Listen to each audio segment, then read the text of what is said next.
திருச்சிற்றம்பலம்.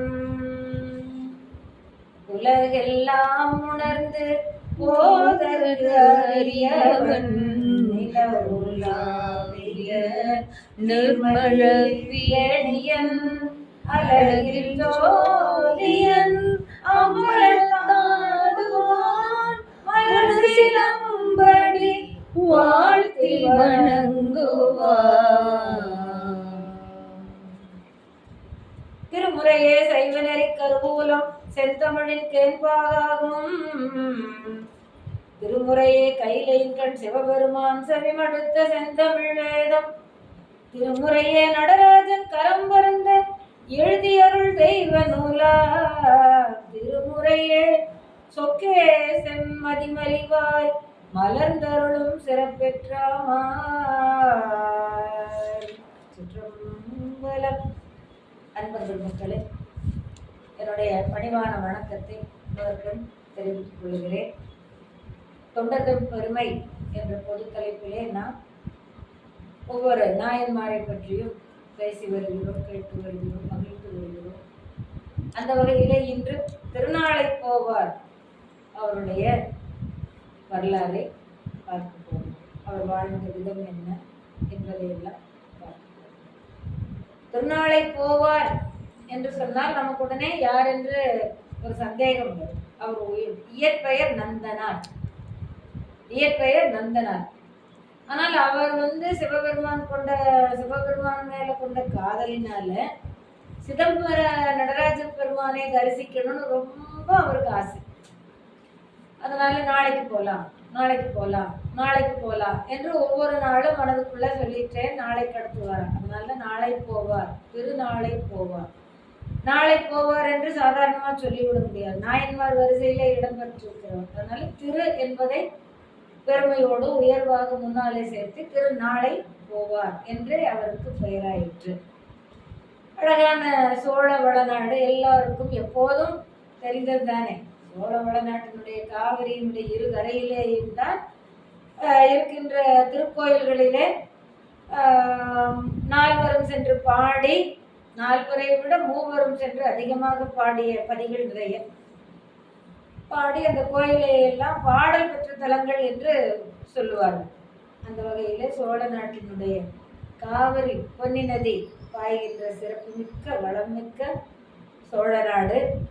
அதில் அந்த சோழ நாட்டினுடைய அந்த காவிரியினுடைய கரையிலே நல்ல வயல்கள் செழித்து வளர்ந்திருக்கின்றது. அந்த மாதிரியான வயல்கள் சூழ்ந்த ஒரு ஊர். அந்த ஊர் ஆதனூர். எந்த ஊர்? ஆதனூர். இப்பொழுது ஆதமங்கலம் என்று அது வழங்கப்படுகிறது. அந்த ஆதனூர் கொள்ளிட நதிக்கரையிலே இந்த ஆதனூர் அமைந்திருக்கிறது. நீங்க இந்த பக்கம் போன ஊரை காவிரியை அடுத்த அந்த பக்கம் போகும்போது கொள்ளிடம் என்னது கரிகாலன் கட்டி வைத்தான் கல்லணை, அந்த பாட்டுல ஒரு கொள்ளிடம்னு வரும். அந்த மாதிரி அந்த கொள்ளிட நதிக்கரையிலே இந்த ஆதனூர் என்ற ஊர் அமைந்திருக்கின்றது. மிக வளமையாக இந்த புராணத்திலே நம்முடைய சேக்கிழார் பெருமான் அந்த ஊரின் வளமையை சொல்லுவார். அது ரொம்ப நம்ம பார்த்தா மனசை அப்படியே வசீகரிக்கும். பூமரங்கள் நிறைந்த சோலைகள், பூஞ்செடிகள், பூங்கொடிகள், செடிகள், மரங்கள் நிறைந்த சோலை. ஒரு பக்கம் பலா, வாழை, கனிமர சோலைகள் நிறைந்த சோலை. அதுல ஒரு அழகான ஒரு வார்த்தையை சொல்லுவார், மாமழையோ தேன்மழையோ பொழிகின்றது என்று.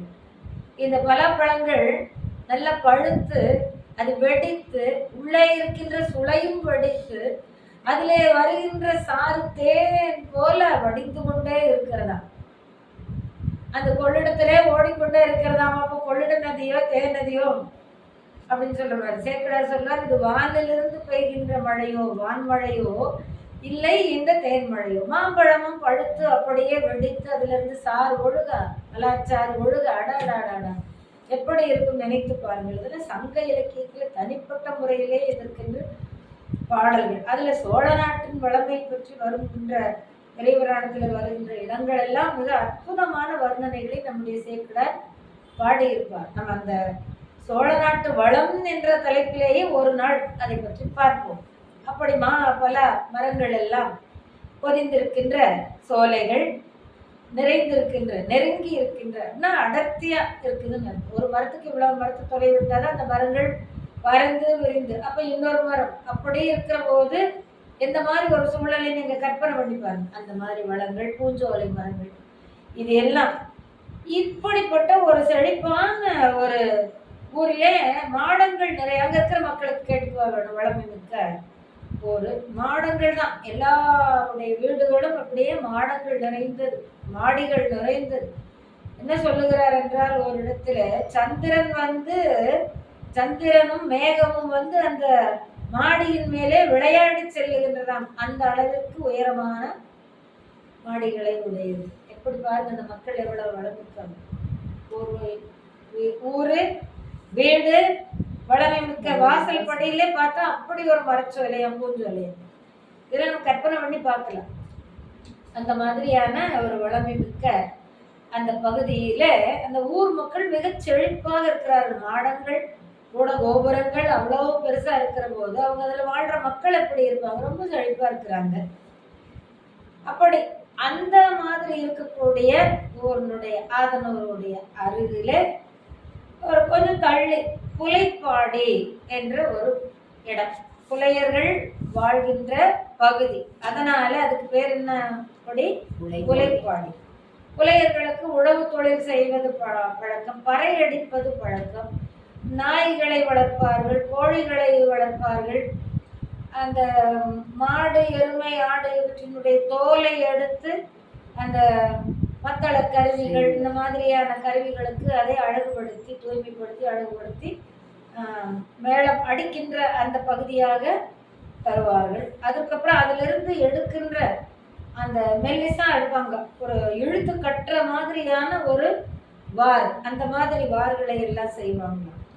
அந்த மிருகங்கள்ல இருந்து எடுக்கிற நரம்புகள் தான் அந்த வீணை, அந்த யாழ், இவற்றுக்கெல்லாம் நரம்பா கட்டுவாங்க. இப்பதான் உலோகத்துல வந்துருச்சு. ஆனா அப்பெல்லாம் அந்த மிருகங்களில இருந்து எடுக்கின்ற அந்த நரம்புகள் தான் அந்த யாழுக்கும் அந்த வீணைக்கும் நரம்பா இருக்குமா. அதை வச்சுதான் மீட்டுவாங்க. மாடு வளர்க்குறாங்கன்னா அந்த மாட்டினுடைய உள்பகுதியில ஏதோ உள்ள இதயத்தின் பகுதிக்கு பக்கத்துலயோ ஏதோ ஒரு பகுதியில ஒரு மஞ்சளா ஒரு திரவம் கட்டி மாதிரி இருக்கணும். அதுதான் கோரோசனை. இறைவனுக்கு வழிபாடு செய்வதற்கு உண்டான கோரோசனையில மனம் இருக்குது. முட்டையில இருக்கிற மஞ்சக்கரு மாதிரி வச்சுக்கோங்களேன், அந்த மாதிரி இருக்குமா. அதான் கோரோசனை. அந்த கோரோசனையும் இறைவனுக்கு படைக்கிறதுக்கு கொடுப்பாங்களாம், மேல பூசிக்கலாம் அந்த மாதிரி. அப்போ இந்த புலையர்பாடியிலே இருந்தாலும் கூட இவர் அதிகமாக சிவபக்தி உடையவர். அந்த மக்களே, புலையர்பாடியில இருக்கக்கூடிய மக்களே இறைவன் வழிபாடு உடையவர்கள் தான். அதுல இவர் ரொம்ப காதல் உடையவர் சிவபெருமான் மேல. இது எதனால வந்தது அப்படின்னா, முற்பிறவிகளில் செய்த புண்ணியத்தின் பயனாக இப்பிறவியிலே அவருக்கு சிவபெருமான் மேல் தனி பக்தி. கண்ணப்ப நாயனாரை சொல்லும் போது சொல்லுவோம், முன்பு செய்த வினையின் ஈட்டம் இந்த பிறவியில 16 வயது முடிஞ்சு மேல பட்டமெல்லாம் கொடுத்து காளத்தி மலைக்கு மேல போறாங்க. அங்க போய் சிவலிங்கத்தை பார்த்த உடனே எல்லாமே இவருக்கு மறந்து போச்சு, உணர்வே இல்லை. அந்த காளத்தி அப்புறங்கிற மட்டும்தான் உணர்வு. அவர் மேல எத்தனையோ காலமா காதல் கொண்ட மாதிரி எப்படியெல்லாம் வருந்துறாரு. சோறு கிடைக்காது, நான் புலி சிங்கம் எல்லாம் வரும், இந்த மாதிரி அந்த மாதிரி இவருக்கு ஒரு தனி பக்தி. முன்பு செய்த வினையின் ஈட்டத்தின் காரணமாக, வரும் பிறப்பில் பெற்ற, முன்பிறவிகளில் பெற்ற அந்த பயனின் காரணமாக சிவபெருமான் மேல் தனி காதல் கொண்டிருந்தார். இவங்க இருக்கிற ஊரை சுத்தி நிறைய வயல் தான். ஆனா வயல்ல போய் உழுகிற வேலையும் இவங்க பார்ப்பாங்க. அப்புறம் அங்கங்க குளங்கள் வெட்டி, குழிகளை வெட்டி வெட்டி பெருசுபடுத்தி குளங்களை உண்டாக்குகின்ற வேலையும் இவர்களுக்கு உரிய வேலை. இப்படி புலையர்கள் வாழ்கின்ற நகரம், புறநகர் இருக்கைன்னு சொல்லுவோம். இப்ப நம்ம பகுதியில எல்லாம் கூட இப்பெல்லாம் கலந்து போச்சு. நம்ம ஊர் பகுதிகளெல்லாம் வேட்டா, அதாவது தள்ளி வைக்கிறவங்க எல்லாம் பட்டியலினம் இப்போ ஒரு புதுசா பேர் சொல்றாங்க. அவங்க எல்லாம் ஊருக்கு வெளியில தான் இருப்பாங்க. ஊருக்குள்ள கலந்துக்க மாட்டாங்க. ஏதாவது வேலை, வயல்ல, தோட்டத்துல, காட்டுல வேலைன்னா கூப்பிட்டு வருவாங்க. இப்போ எல்லாம் பார்த்தா நடு மையத்து எங்கள் ஊர்லலாம் இப்போ நடு மையத்தில் அவங்க அந்த மாதிரி ஆகிப்போச்சு. இந்த பக்கம் தான் ஊர் இருந்தது முதல்ல, அவங்க ஊர் ஓரத்தில் இருந்தாங்க. இப்போ இந்த பக்கம் பயங்கர ஊராகிடுச்சு. தொட்டாமுத்து முத்துவடை அந்த மாதிரி எல்லா ஊர்களையும் அப்படிதான். நான் பார்த்ததுனால இதை சொல்கிறேன். எல்லா ஊர்களையும் அப்படிதான் அந்த மாதிரி இருந்தது. அப்பாடி சேரி இதெல்லாம் நான் சொல்கிற வார்த்தையெல்லாம் சேக்கிழார் பெருமான் சொன்னதுக்கு சிகேஎஸ் தான் உரை எழுதிய சிகேஎஸ் ஐயா உரை எழுதின வார்த்தைகளை தான் நான் சொல்லுவேன். நான் தனிப்பட்ட முறையில் இன்னைக்கெல்லாம் அப்படி சொல்லக்கூடாது, அதனால அதை சொல்றது ரொம்ப உத்தமன்னு சொல்றேன். அப்படி அந்த புலையர் குடியிலே அவதரித்தவர் நந்தனர். சிவன் திருவடிக்கே பதித்த நெஞ்சு. அந்த ஏகாரம் எல்லாம் வந்ததுன்னா உங்களுக்கு அவ்வளவு ஒரு அழுத்தம். அதில் சிவன் திருவடிக்கே பதித்த நெஞ்சு. உணர்வு வந்த நாள் முதலாக சிவன் மீது அன்பு கொண்டவர். காரைக்கால் அம்மையாருக்கு சொல்லுவார்கள், பிறந்து மொழி பயின்றவெல்லாம் காதல் சிறந்து நின் சேவடியே சிந்திக்க பெற்றேன். அங்க சொல்றது இங்கே நாயனாருக்கும் நந்தனாருக்கும் அதைத்தான் சேர்க்கிறார் சொல்றாரு. வார்த்தை வேறு, அவ்வளவுதான். இங்க என்ன சொல்லியிருக்கிறாரு? உணர்வு வந்த நாள் முதலாக நீங்க சொல்லியிருக்காரு. அங்க பிறந்து மொழி பயின்றவெல்லாம் ரெண்டும் ஒண்ணுதான், வார்த்தைகளை தான் வேற மாதிரி போட்டிருக்காங்க. அதனால செம்மை உரை சிந்தையராகிய தன்மை உடையவராக இருந்தார். செம்மை நலங்கள் மங்கள காரியங்கள் செய்கின்ற வகையிலே. ஏன்னா இறைவனை யார் உள்ளத்துக்குள்ளே வைத்திருக்கிறார்களோ அவர்களெல்லாம் மங்களம் புரிகின்றது. மங்களமாக பேசுவார்கள், மங்களமாக நினைப்பார்கள், மங்களமாக செய்வார்கள். அப்படி வாழ்க்கை உள்ளவர்கள் தான் சிவபெருமானை இறைவனை மனதிலே வைத்திருக்கிறவங்க அத்தனை பேருக்கும். அது இப்படி எல்லாம் வச்சு சிவபெருமான் மேல அன்புன்னு சொல்லி நம் சேக்கிழார் சொல்றாரு.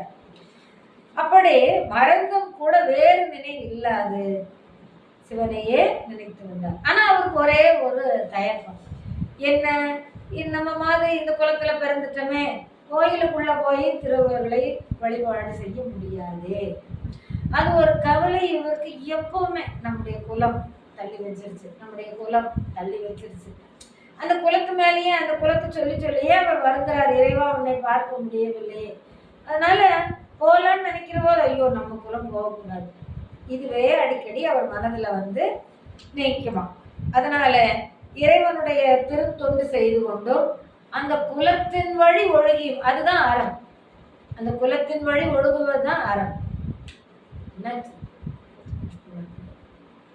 அந்த குலத்தின் வழி ஒழுகுவதும் அதே நிலையில் இருந்து கொண்டு இறைவனுக்கு தொண்டு செய்வதுமாக இருந்தார். என்ன தொண்டு இவர் வழியில? இவர் அங்க இயல்பாகவே வீட்டில இருந்து இறைவனை வணங்குவது ஒன்று. இந்த மாதிரி இசைக்கருவிகளுக்கெல்லாம் உண்டான வகையில அந்த நரம்பு, விரிசி, கயிறு இந்த மாதிரி எல்லாம் செய்து கொடுத்து இறைவனுடைய கோயிலுக்கு முன்னாலே போய் நின்று அவரை அங்கே தூரத்திலிருந்து தரிசித்து கொண்டு ஆடுவது, பாடுவது, இதெல்லாம் அவருக்கு உண்டான இறை காரியங்கள். எப்பவுமே இறைவனை நம்முடைய உணர்வுக்கு மேல போயிடுச்சுன்னா உடனே கண்ணுல தண்ணி வரும். ஆடுற மாதிரி இருந்தா ஆடுவோம், பாடுற மாதிரி இருந்தா பாடிடுவோம். அங்க யாராவது கூட 2-3 பேர் இருந்தா ஆடிடுவோம், பாடிடுவோம். நம்ம தனியா இருந்தோம்னா யாரும் பார்த்துருவாங்களோன்னு வெக்கப்பட்டு ஆடாம இருப்போம். பலர் ஆடுவது தொழிலாக கொண்டவர்களுக்கு அதெல்லாம் கிடையாது, ஆடிடுவோம் அந்த மாதிரி. அப்படி பறை தொழிலுக்குரிய வருவாயினால் உணவு உண்டு வாழ்ந்தார். பறை அடிக்கிறதுன்னு ஒரு இப்போ ஒவ்வொரு இடத்துலையும் கூப்பிடுவாங்க அந்தந்த நேரத்துக்கு. அப்போ அதனால வருமானம் கிடைக்கும். அதை வச்சுதான் இவங்க வாழ்ந்து வந்தாங்க. வீட்டுக்கு முன்னால பார்த்தா நாய், கோழி இதெல்லாம் மேய்ஞ்சிட்டே இருக்கும். கோழி குஞ்சுகளோட மேயுமா. இவங்களுடைய குழந்தைகள்லாம் கருகருன்னு இருப்பாங்க. நம்மெல்லாம் வெள்ளியிலையோ தங்கத்திலையோ ஏதோ அடிகளும் போடுவாங்க, இரும்புல போட்டிருப்பாங்களாம்.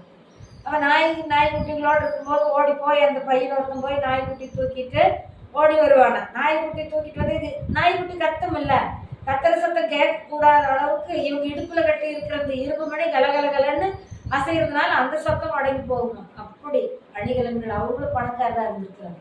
அவங்கவுங்களுக்குரிய அணிகளுக்கு போகும். அந்த மாதிரி வளமையா இருந்திருக்கிறாங்க. இப்படிப்பட்ட ஒரு அருமையான சூழலிலே அவர் இறைவனை நோக்கி ஆடுவதும் பாடுவதும், வீட்டில் இருந்தபடியே வேலைக்கு போற இடங்களிலே அப்படி இருந்திருக்கிறார். இவ்வகையால் தம் தொழிலின் இயன்றவெல்லாம் எவ்விடத்தும் செய்வனவும் கோயில்களில் திருவாயில் புறம் நின்று மெய் விரவு பேரன்பு மிகுதியினால் ஆடுதலும் அவ்வியல்பில் பாடுதலுமாய் நிகழ்வார். அப்போ இறைவன் மேல் கொண்ட மெய்மையான அன்பின் காரணமாக கோயிலுக்கு புறத்தென்ன வெளியில நின்று கொண்டு ஆடுவதும் ஆடக்கூடிய அந்த நிலையிலே பாடுவதும் செய்து வந்தார். இப்படி இருக்கக்கூடிய அந்த நாளிலே என்ன ஆகிறது, பக்கத்துல ஒரு கிட்டத்தட்ட 9 கிலோமீட்டர் தொலைவில் திருப்புன்கூர் அப்படின்னு ஒரு திருப்புன்கூர். புன்கு மரங்கள், இப்ப நம்ம புங்க மரம் சொல்றது அதுவா இருக்குமோ எனக்கு அப்படி ஒரு சந்தேகம். அந்த மரங்கள் புங்கு மரம் நிறைந்திருக்கிற காரணத்தினால அந்த ஊருக்கு திருப்புன்கூர்னு வந்து, புன்கூர் அடைமொழி இறைவன் அங்க இடத்துல இருக்கிறதுனால திரு அடைமொழி சேர்த்து திருப்புன்கூர்னு வந்து. இப்ப நம்ம மருதமலையில மருத மரங்கள் நிறைந்து இருக்கின்ற காரணத்தினாலதான் மருதமலை என்று பெயர். அந்த மருத மரங்களும் மூலிகை உடையது, மூலிகை தன்மை உடையது. அது தவிர மற்ற மூலிகைகள் ஏராளமாக மருதமலையில இருக்கின்ற காரணத்தினால் மருந்துமலை என்ற ஒரு பெயரும் மருதமலைக்கு உண்டு. அந்த மருதமலையில எழுந்தருளி இருக்கிற மூர்த்திங்கிறதுனால தான் மருதாச்சல மூர்த்தி அப்படின்னு பெயர் உள்ளது. இப்படி அந்த திருப்புன்கூர் இறைவன் பெயர் சிவலோகநாதன். திருப்புன்கூர் சிவலோகன் சேவடிகள் மிக நினைந்து, ரொம்ப அவருக்கு பக்கத்துல போய் வழிபட்டு வரணும், அவரை பார்க்கணும், தரிசனம் பண்ணணுங்கிற ஒரு காதல் இவருக்கு. மிக நினைந்து விருப்பினோடும், ரொம்ப விருப்பத்தோடும், தம் பணிகள் வேண்டுவன செய்வதற்கே, இருந்தாலும் ரொம்ப நம்ம தான் செய்யற காரியம் என்னவோ அந்த காரியத்துல ரொம்ப விருப்பத்தோடு தான், அவசர அவசரமா நான் போகணுமே அப்படின்ட்டு டக்கு டக்குன்னு செய்து முடிக்கிற மாதிரி விருப்பினோடும் செய்து, அப்ப செய்யற காரியத்திலே விருப்பம், இறைவனை வணங்குவதிலும் விருப்பம். அந்தந்த விருப்பங்களை அந்தந்த காரியத்திற்கு அவர் நிறைவேற்றுகிறார். அவசரத்தினால வேலையை குறைவா வைக்கிறது இல்லை. தம் பணிகள் வேண்டுவன செய்வதற்கே அருத்தியினால், அருத்தின அன்பு, அருத்தியினால் சிவ திருவாசகத்துல வரும், அருத்தியினால் நாயடியேன் அப்படின்னு வரும். அருத்தியினால் ஒருப்பட்டு அங்கு ஆதனூதனில் நின்ற வருத்தம் உறும் காதலினால் வந்து அவ்வூர் வருங்கணைந்தார். எங்க பக்கத்துல இருக்கிற திருப்புன்கூர்ல வந்து வழிபடுறதுக்கு அவர் வருவார். திருப்புன்கூர் இறைவனுடைய திருநாமம் சிவலோகநாதன். அந்த பெருமானை வழிபடுவதற்கு அவர் ரொம்ப காதலோடு பக்கத்துல அந்த ஊர், அதை தாண்டிதான் சிதம்பரம். புரியுதுங்களா? முதல்ல திருப்பன்கூர், அப்புறம் அதை தாண்டிதான் அவர் சிதம்பரம் போகணுங்கிறது ஒரு ஆசை. ஆடியும் பாடியும் சுவாமிகள் நேரே கும்பிட விரும்பினார். நேரா பார்த்து கும்பிடணும் அப்படின்னா அப்படியே உள்ளதானே போகணும், கர்ப்பகிரகத்துக்கு முன்னால் இருந்துதானே அப்ப கோயிலுக்குள்ள போய் ஆகணும் இல்லையா? இப்படி விரும்பின உடனே அந்த விருப்பப்படி இறைவன் தெரிந்து கொண்டு நந்தி கொஞ்சம் விலகுது அப்படின்னு சொன்னார். நந்தி விலகிச்சான். பட்டீஸ்வரர் கோயில் அங்க இருக்கு, தாராசுரத்துல பட்டிப்பெருமான் கோயில். நந்தி கொஞ்சம் தள்ளிதான் அப்படியே பார்த்துட்டு நிற்கும். திருஞான சம்பந்தர் அங்க பல்லக்குல வர்றாராம். இவர் கொடுத்த முத்து பல்லக்கு, முத்து கூடை, முத்து தாள் அதெல்லாம் கையில உடம்பு முழுக்க, அதை அவர் பார்க்கணும்னு ஆசைப்பட்டாராம். அவரே கோயிலுக்கு தரிசனம் பண்ண வர்றாரு திருஞான சம்பந்தர். அதுக்குள்ள அப்பாவுக்கு என்ன காதல், அவர் பார்க்கணும். அதனால நந்தி சற்று விலகி இருவடுதல் அங்கிருந்து அவர் பார்க்கிறாராம். அவர் கோபுரத்துக்கு கீழே கோபுரத்தை தரிசனம் பண்ணிட்டு இருக்காரு. அப்படி சிவபெருமானுக்கு காதல் பாருங்க. அதுதான் இந்த இறைவனுடைய தன்மையா சொல்லுவது. நாம ஒரு அடி போனா அவர் வந்து 16 அடி வருவார். ஒரு அடி நம்ம போகணும், அப்பதானே அவருக்கும் ஒரு 2 பேரும் காதல் பண்ணாதானே காதல். ஒருத்தருக்கு இருந்து என்ன பண்றது, ஆனா அவன் போயிட்டு போறாங்கோ அப்படின்னு நினைச்சா அப்ப என்ன பண்ண முடியும்? அப்ப என்னை நாடி நீ எப்போ வரையும், உன்னை நாடி நான் ஓடோடி வருவேன். அந்த மாதிரி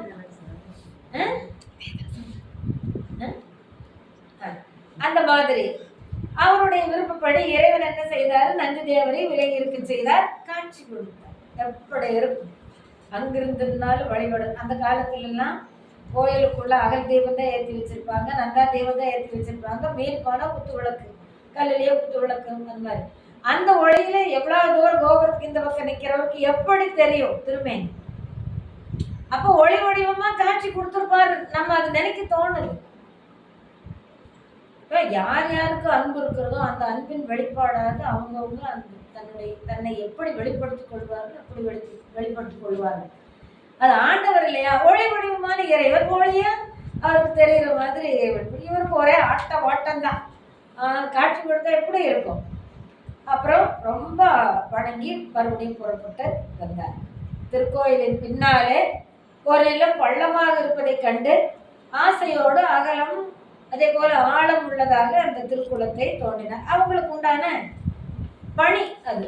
எப்படி உழுவது, கரை கொட்டுவது, இந்த மாதிரி ஒரு வேலையோ அதுபோல குளம் தோண்டுவதும் அவருக்கு ஒரு வேலை. பின்னால திருநாவுக்கரசர் அந்த குளத்துல இருக்கிற மணிகளை நவமணிகளை வீசின மாதிரி ஒரு திருநாவுக்கரசர்ல படிக்க போறோம். அப்படி திருக்கோயிலுக்கு பின்னால இருந்த நிலத்தை அகலமும் ஆழமும் உள்ளதாக நல்ல ஒரு பெரிய குளமா தோண்ட தோண்ட நீர் வந்து மேல குளமாக காட்சி எடுத்து தோண்டினார். பெரும்பாலும் இசையிலேயே வல்லமை உடையவர்கள் நம்ம பெரிய புராணத்துல 4 பேர் சொல்றாங்க. திருநீலகண்ட யாழ்ப்பாணர் ஒருத்தர், அப்புறம் இவர் ஒருத்தர், நம்ம திருநாளை போவார் ஒருத்தர், வரமனையை பாடுவார்கள் ஒருத்தர், திருநீலகண்டர் ஒருத்தர். இப்படி 4 பேர்த்து சொல்றாங்க. அதனாலதான் இந்த வீணை யாழ் இவற்றுக்குள்ள நரம்பு எல்லாம் செய்து கொடுத்து மத்தள கருவிகள் பறை கொட்டுவது, கொட்டும் போது பாடத்தானே செய்வாங்க. அந்த மாதிரி அப்படி இறைவனை வணங்கி விட்டு அவருக்கு ஒரே சந்தோஷம். இறைவனை வணங்குவாரு, வயல்ல வந்து பணி செய்வாரு, வீட்டுக்கு வந்து இருப்பாரு, பறை தொழில் கூப்பிட்டு அதுக்கு போவார். இப்படி தம் பணிகளையும் இறைவனை வழிபடுகின்ற அந்த தன்மையையும் ஒன்றாக விருப்பப்படி செய்து வந்தார் மனநிறைவாக. இப்படியே இருந்து வந்தவருக்கு ஒரு நாள் ரொம்ப ஆசை வருது, தில்லைக்கு போகணும், நடராஜமூர்த்தியை தரிசனம் பண்ணணும் அப்படிங்கிற ஒரு ஆசை வருது. இந்த சிதம்பரநாதனை வணங்க வேண்டும் விருப்பம் வந்து கொண்டே இருந்தாலும் இவர் பணி செய்வது ஒரு எஜமானன் கிட்ட. அதை நாடகத்துல காட்டுவாங்க. கீர்த்தனைன்னு ஒண்ணு கோபாலகிருஷ்ண பாரதியார் எழுதியிருப்பார், நந்தனார் சரித்திர கீர்த்தனை. அதுல எல்லாம் வரும். இங்க அதை சொல்லலை, ஆனா கூட அதுல எல்லாம் வரும், சினிமாவில் வரும்.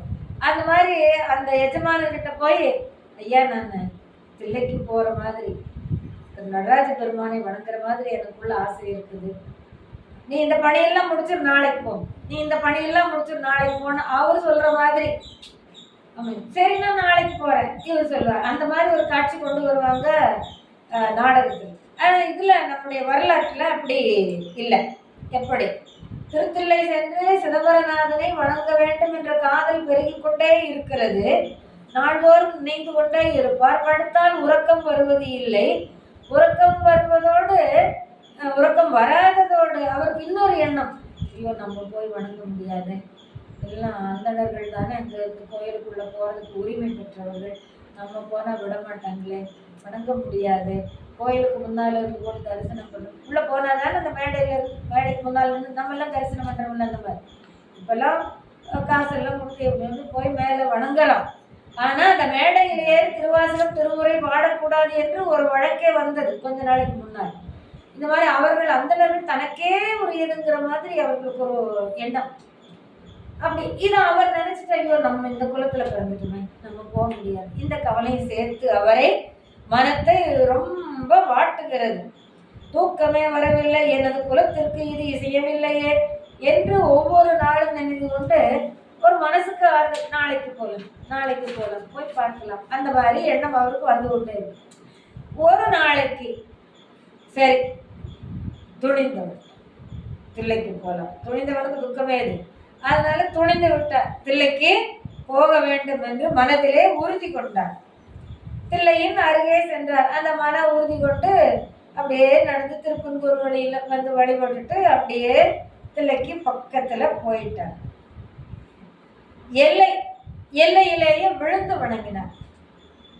கோயம்புத்தூருடைய எல்லை மருதமலைக்கு போற அடிவாரத்திலேயே விழுந்து வணங்குறோம். அவனாசி போறோம், அவனாசி பஸ் ஸ்டாண்ட்லயே விழுந்து வணங்குறோம்.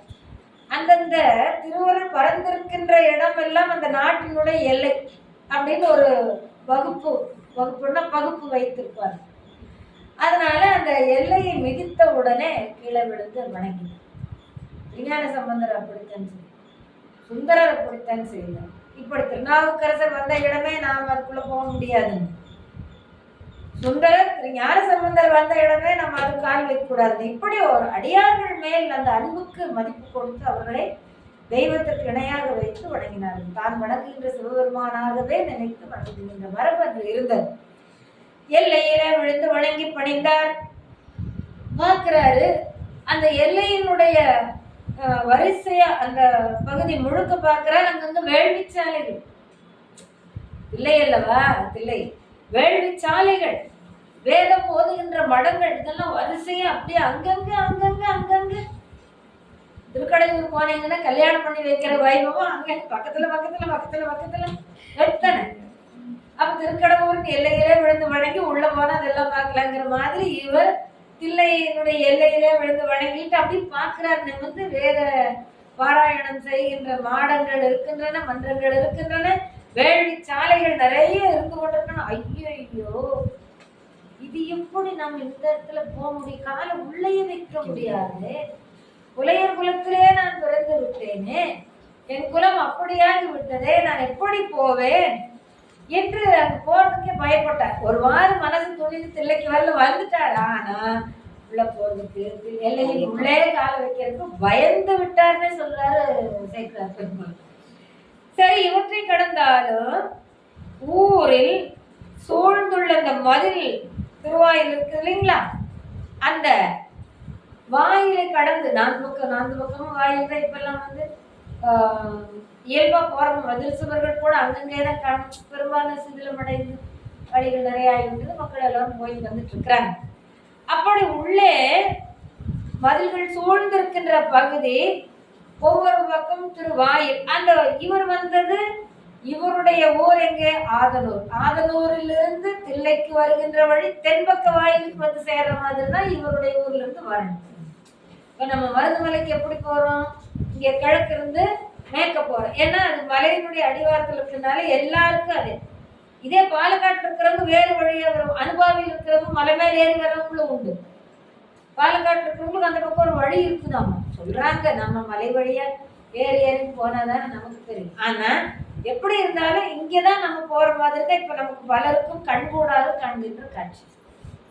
இப்ப அவனாசியில் இருக்கிற பெருமானை எடுத்துட்டீங்கன்னா கோபில இருந்து வர்ற வழி, கோயம்புத்தூர்ல இருந்து வர்ற வழி, அங்க வேற வேற ஊர்கள்ல இருந்து வர்ற வழி, ஆக 4 புறமும் இருந்து வருகின்ற வழி அமைந்திருக்கு. அது போல அவன் 4 திசைகள் இருக்குமல்ல, அது போல இவருடைய ஆதனூர் என்ற ஊர்ல இருந்து வந்து சேர்கின்ற வழி தென் திருவாயிலுக்கு கொண்டு வந்து சேரும். தெற்க இருக்கின்ற ராஜகோபுரத்தின் வாயிலுக்கு கொண்டு வந்து சேரும். அந்த மாதிரி அந்த புகுந்தால் பார்த்தா மாளிகைகள் தோறும் கூடிய 3000 ஆகுதிகள் உள்ளன. ஒவ்வொரு வீட்டுக்கும் அவங்கவுங்க வேள்வி, இப்ப நம்ம வீட்டுல வேள்வி செய்யறோம் இல்லையா, அந்த மாதிரி வீடுகள் தோறும் ஒரு 10 வீடு சேர்ந்த கோயில் மாதிரி ஒரு இடத்துல சேர்ந்த மாதிரி இருக்கலாம். வீடுகள் தோறும் 3000 ஆகுதிகள் உள்ளன என்று சொல்லுகிறார்களே. இதுக்குள்ள பூந்தா இங்கேயே இவ்வளவு இருக்குது, உள்ள பூந்தா 3000 இந்த மாதிரி வேள்விச்சாலைகள் இருக்குன்னு சொல்றாங்களே, ஆகுதிகள் செய்வாங்கன்னு சொல்றாங்க. நம்ம எப்படி போறது? பிள்ளையர் ஜாதியிலே பிறந்து எப்பொழுதுமே அவருக்கு அந்த எண்ணம் மனதில். இரவு பகலாக திருத்தில்லையின் எல்லையை வலம் வந்தார். கோயிலுக்குள்ளதான் போக முடியாது, பரிக்கிரமா பண்ணலாமே, வலம் வரலாமே. சுத்தியும் இரவு பகலாக எத்தனை நாள் வந்தாரோ தெரியல. அங்கிருந்து துணிஞ்சு வந்துட்டாரு. உள்ள போறதுக்கு மனம் இடம் கொடுக்கல. திருத்தில்லையே கோயிலை வலம் வந்தார்.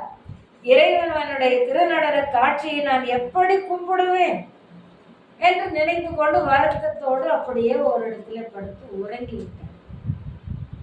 உறங்கினோடனே நம்ம அப்பா தான் இருக்காரு. அவருடைய கனவுல காட்சி கொடுக்கிறார். அவர்தான் யார் யார் எதை எதை நினைக்கின்றார்களோ அந்த வண்ணமாக வந்து அருள் புரிவார். கருதுவார்க்கு கருதுகின்ற நிலையிலே வந்து இறைவன் அருள் தருவார். அப்படி போல துன்பம் தருகின்ற இழிந்த இப்பிறவியே எனக்கு தடையாக உள்ளதே, இறைவா நான் உன்னை எப்படி வந்து வணங்குவேன் என்று சொல்லி அவர் வலம் வந்தவர் ஒரு இடத்துல படுத்தப்படியே உறங்கி விட்டார். அவர் கனவுல இறைவன் தோன்றி, எப்பா இப்பிறவி போய் நீங்க, ஏன்னா அதுதான் அவர் மனசுல வச்சிருக்கிறாரு நந்தனா, இப்பிறவி போய் நீங்க நீ தீயில் மூழ்கி மறையவருடன் என் முன் வந்து சேர்வாயாக என்று அருளினார். இப்பிறவி போய் நீங்க எரியினடை நீ மூழ்கி முப்பொறி நூல் மார்பருடன் முன்னுணைவாய் என மொழிந்தார். யாருக்கு சொன்னது இது? நந்தனார் கனவுல சொன்னார். நந்தனார் கனவுல சொல்லிட்டா மட்டும் போதுமா? அங்க ஆளுகையில யார் இருக்காங்க? அந்தணர்கள் இருக்கிறாங்க. தனித்தனியா ஒவ்வொரு அந்தணருடைய கனவுலையும் போய் சிவபெருமான் 3000 பேர், அதுல ஒருத்தர் சிவபெருமான். அப்ப 2999 பேர் கனவுலை தனித்தனியா போய் எப்படியெல்லாம் காட்சி கொடுத்தாரோ. நந்தனார்னால அவங்களுக்கெல்லாம் என்னென்ன பெருமை கிடைத்திருக்கு. முப்போதும் திருமேனி தீண்டி பூஜை செய்கிறார்கள். ஆனா அவங்களுக்கு காட்சி கொடுத்தார இறைவன் தெரியாது. ஆனா இவர்னால தனித்தனியே அப்பரிசே தில்லைவாழ் அந்தனருக்கும் எரி அமைக்க அருளினார். நந்தனார் கனவிலை இப்படி சொல்லி அதற்கு பிறகு தனித்தனியாக அந்தணர்களுடைய கனவிலையும் சென்று அப்படி நந்தனார் வருவார். அவருக்கு எரிமூட்டுங்கள், அவர் இந்த தீயிலே மூழ்கி என்னை வந்து தரிசிப்பார், நீங்கள் எல்லாரும் அவரை அழைத்து வாருங்கள் அப்படின்னு சொல்லி அது சொல்றாரம்மா. அப்புறமா என்ன நமக்கு சில நேரங்கள்ல மனசுல பொறிச்சு போனா, அது போலவே இறைவன் தில்லைவாழ் அந்தணர்கள் கனவிலும் தனித்தனியே எழுந்தருளி வந்து தீ அமைத்து கொடுங்கள் என்று சொல்லி ஆணையிட்டார்.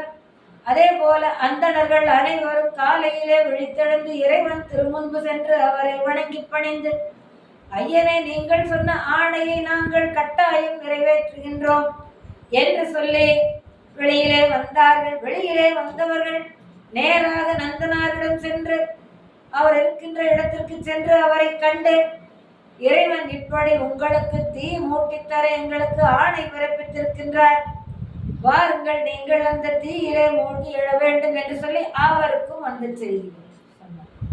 ஆஹா, நான் உயிர்ந்தேன் அப்படிங்கிறார். இந்த ஒரு வார்த்தை தான், நான் உயிர்ந்தேன், நான் வாழ்ந்தேன், இறைவனே திரு கருணை செய்து என் மேல் இவ்வளவு தூரம் எனக்கு அருள் புரிந்திருக்கின்றார், நான் வாழ்ந்தேன், நான் உயிர்ந்தேன் என்று சொல்லி அப்படியே ஆட்ட மாட்டோம் தானே என்று சொல்லி அவர்கள் அழைத்து வர, அந்தணர்கள் ஏற்பாடு செய்திருக்கின்ற அந்த தீக்குளிக்க அழைத்து வர அவர் அந்த தீயிலே மூழ்கி இருந்தார். எப்படி? தென் திசையில் உள்ள மதிலின் புறத்தே அமைந்துள்ள திருவாயிலின் முன்பாக அமைத்து அவர் அங்கதான் இருக்கிறார். அதனால இவங்கெல்லாம் தென் திசை வாயிலுக்கு அருகிலே ஒரு தீக்குழியை உண்டாக்கி தீ மூட்டினார்கள். அதிலே அவரை அழைத்து வந்து தீ மூழ்கச் சொன்னார்கள்.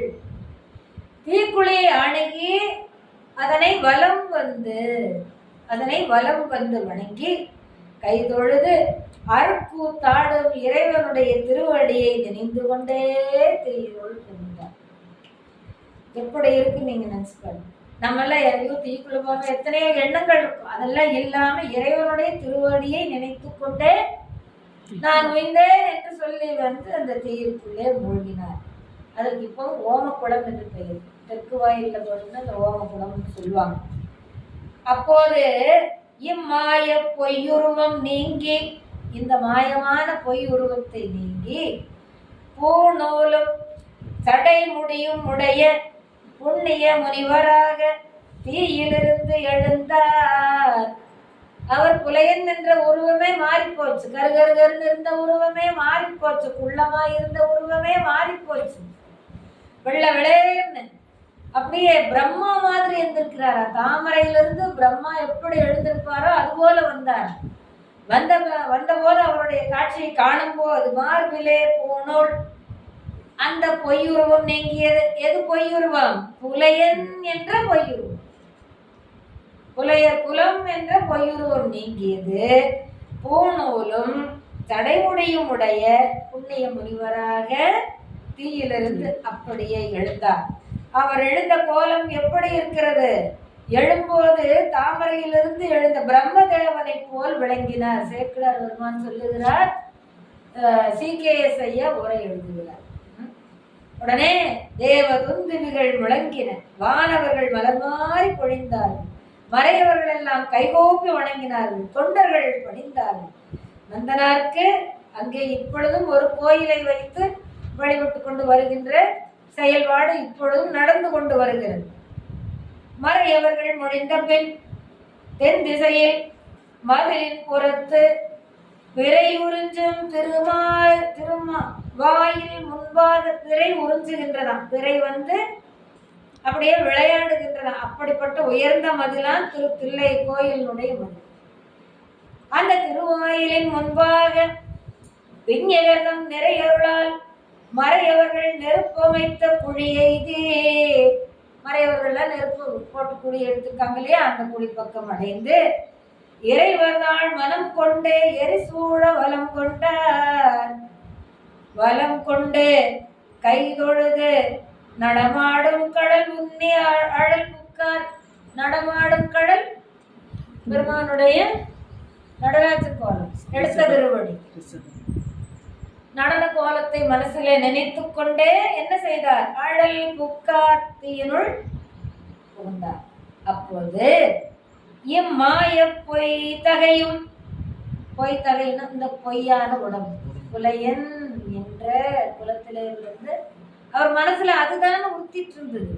அதனால் அந்த உருவழித்து புண்ணிய மாமுனிவர் வடிவாக மெய் திகழ் வெண்ணூல் விளங்க வேணி முடி கொண்டு எழுந்தார். ஜடமுடியோட அப்படியே எழுந்தார். எழுந்த கோலம் எப்படி இருந்தது?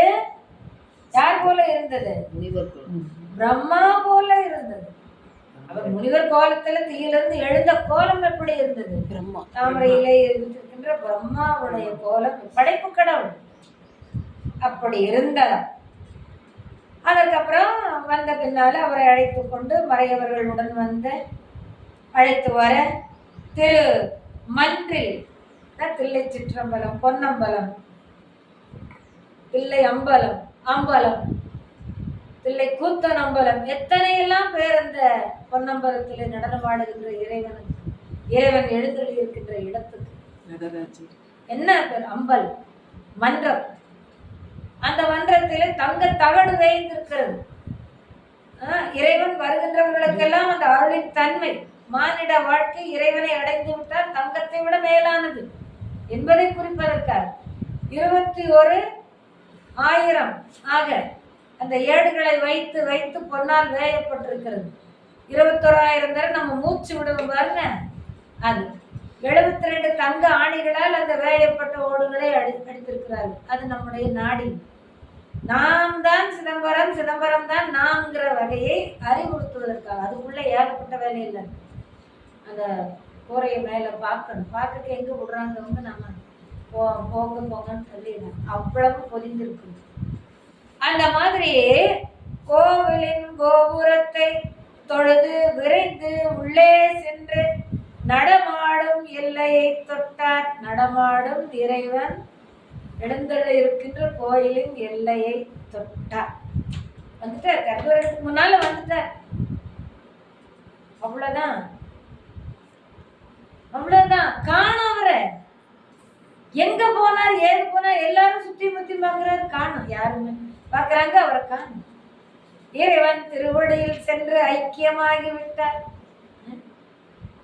நீ காண வேண்டும், காண வேண்டும், காண வேண்டும் என் குலத்தை, என்னுடைய நடனத்தை, என் தோற்றத்தை, என்னுடைய தரிசனத்தை காண வேண்டும் என்று இருந்தால் ஏவா கண்டுகொள் என்று காண வைத்தார். தனக்குள்ளேயே ஏற்றுக்கொண்டார்.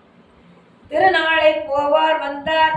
திருமன்றில் திருநடனம் புரிகின்ற இறைவனை கண்டு கும்பிட திருநாளை போவார். நாளைக்கு இன்னைக்கு ஆய்போச்சு, இந்த நாள் ஆய்போச்சு. வந்தார், கோவிலின் கோபுரத்தை தொழுது கொண்டு விரைந்து, அவர் எத்தனை வேகம், இத்தனை நாள் காத்திருந்தார்.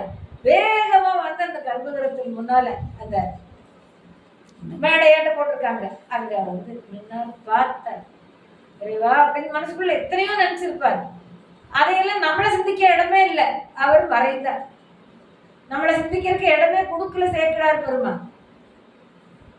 இறைவன் திருவருளிலே கலந்து விட்டார். எல்லையை தொட்டார், உலகம் மொய்ய. அவர் உலகத்திற்காக இந்த வரலாற்றை தருவதற்காக இந்த மாதிரி அவருடைய வாழ்க்கை அமைந்திருக்கிறது. அந்த நிலையிலே பின் அவரை யாரும் காணவில்லை. எல்லோரும் அதிசயித்து துதித்தார்கள். அவருக்கு தம்முடைய திருவடியை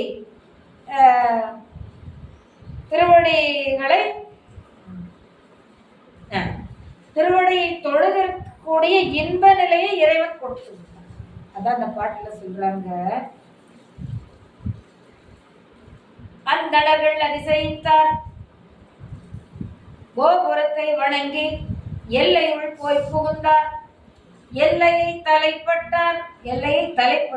யாவர்களும் கண்டிலால், யாருமே பார்க்கல. அது வரலந்தான் அவர் பார்த்தவங்க எல்லாரும். அந்தணர்கள் அதிசயித்தார், அருமுனிவர் துதி செய்தார். வந்தடைந்த திருத்தொண்டர் தம் வினை மாசறுத்து அந்த தாமரை முறையின் துணையடிகள் தொழுதிருக்க அந்தமில்லா ஆனந்த பெருங்கூத்தர் அருள் புரிந்தார். அந்தமில்லா ஆனந்த பெருங்கூத்தர் அருள் புரிந்தார். அந்த இன்பம்தான் அவர் வேண்டியது. இந்த பாட்டு, இந்த வரியை பார்த்தோன்னே நமக்கு மணிவாசகருடைய நினைவு வரும். தந்தது உந்தன்னை பாட்டுல அந்தம் ஒன்றில்லா ஆனந்தம் பெற்றேன், யாது நீ பெற்றது ஒன்று என்பால், சிந்தையே கோயில் கொண்ட எம்பெருமான் திருப்பெருந்துறையூரே சிவனே.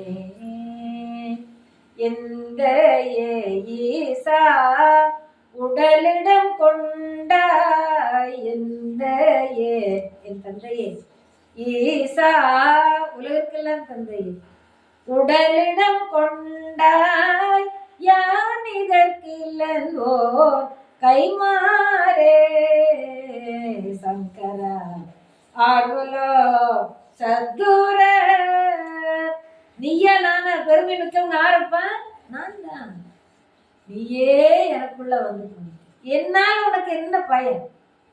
அப்படி அந்தமொன்றில்லாத ஆனந்தத்தை பெருங்கூத்தர் அவருக்கும் அருள் புரிந்தார், எல்லோருக்கும் அருள் புரிந்தார். அப்புறம் மாசுடம்பு விட தீயின் மஞ்சனம் செய்தருளி எழுந்து ஆசில் மறை முனியோகி அம்பலவர் தாழடைந்தார். இந்த மாசு உடம்பை பிடித்த குற்றம் நீங்க என்ன, அவருக்கு தான் குற்றமா இருந்தது. புலையன் குலம் அவருக்கு தான் குற்றமா இருந்தது. இருந்தாலும் அவர் மனசுல இருக்கிற அந்த குற்றத்தை போக்கி தீயின் மஞ்சனம் செய்தார். அபிஷேகம் செய்வோம் இறைவனுக்கு, எல்லா மஞ்சன நீர் ஆட்டுவோம். இவருக்கு தீயினால மஞ்சனம் செய்தார்கள், தீயினால அபிஷேகம் செய்தார்கள். எப்படி சொல்றார் பாருங்க சேக்கிழார் அந்த வார்த்தை. யாராவது தீயிலே மஞ்சனம் செய்தார்கள் என்று சொல்ல முடியுமா? தீயிலே குளித்திருந்து வந்தார்கள். இவருக்கு தீயிலே மஞ்சனம் செய்தார். இறைவன் நெருப்பிலே அவரை நீராட்டினார்கள்.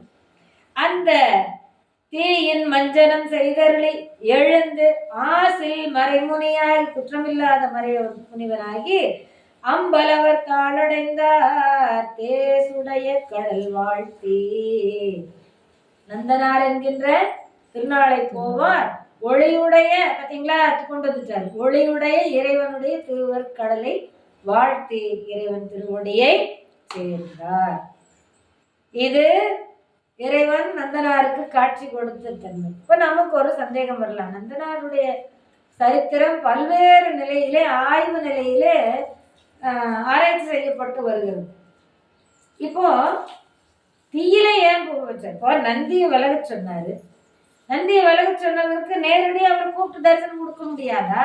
எல்லாம் வல்லவர் அப்படின்னு ஒரு கேள்வி. ஆனா இவருடைய மனதுல என்ன இருக்கிறது? நான் புலையேன். அவருக்குள்ள அது பதிஞ்சு போச்சு. மனசுல, உயிர்ல, ரத்த ஓட்டத்துல, வெப்ப ஓட்டத்துல, எல்லாத்துலயும் உடம்புல எல்லாம் கலந்துருக்குது. அதை நீக்கணுமே, அதுக்கு ஒரு வழி ஏற்படுத்தி கொடுக்கணுமே. அப்ப தீயில மூழ்குனா அது மறைந்து விடும். அப்படிங்கிறதுனால அப்படி யாரையெல்லாம் இவர் அந்தணர்கள் இருக்கிறார்களே, அந்தணர்கள் வணங்குகிறார்களே என்று சொன்னதுனால அவர்களையே தீ மூட்ட சொல்லி, அவர்களைத்தான் இவர் பெருமையா நினைக்கிறார். அவர்களையே தீ மூட்ட சொல்லி அவர்கள் அருகிலிருந்து முழுக வைத்து எழ வைத்து அவர்களையே அழைத்து வரும்படி, இன்னும் கூட அந்த கோபாலகிருஷ்ண பாரதியார் தோளிலே வைத்து எடுத்துக்கொண்டு வந்தார்கள் என்று ஒரு வார்த்தையை சொல்றார். சினிமாவில் கூட அர்த்தம் காட்டுறாங்க. அப்படி அவர்களே கொண்டு வந்து கோயிலுக்குள்ளே நிறுத்தி வைக்கின்ற பேரை அந்த நந்தனாருக்கு இருந்தார். அப்போ அவருடைய உடம்புல இருக்கிற மாசு மட்டுமல்ல, மனமாசும் நீங்கியது. அதுதான் அவருக்கு அந்தமில்லா ஆனந்தம். எனவே யார் யார் என்னென்ன நினைக்கிறார்களோ, வாயானே கருத்தானே கருத்தறிந்து முடிப்பான் தன்னை அப்படின்னு தாண்டகத்துல திருநாவுக்கரசர் பாடியிருப்பார். அப்படி இறைவன் நம்முடைய நந்தனாருக்கு இல்லை இல்லை, நந்தனாராக இருந்த திருநாளை போவார்க்கு அதே நாளிலே வந்த நாளிலேயே காட்சி கொடுத்தார் இறைவன் என்று சொல்லி இந்த வகையிலே நந்தனாருடைய சரித்திரத்தை நாம் நிறைவு செய்வோம்.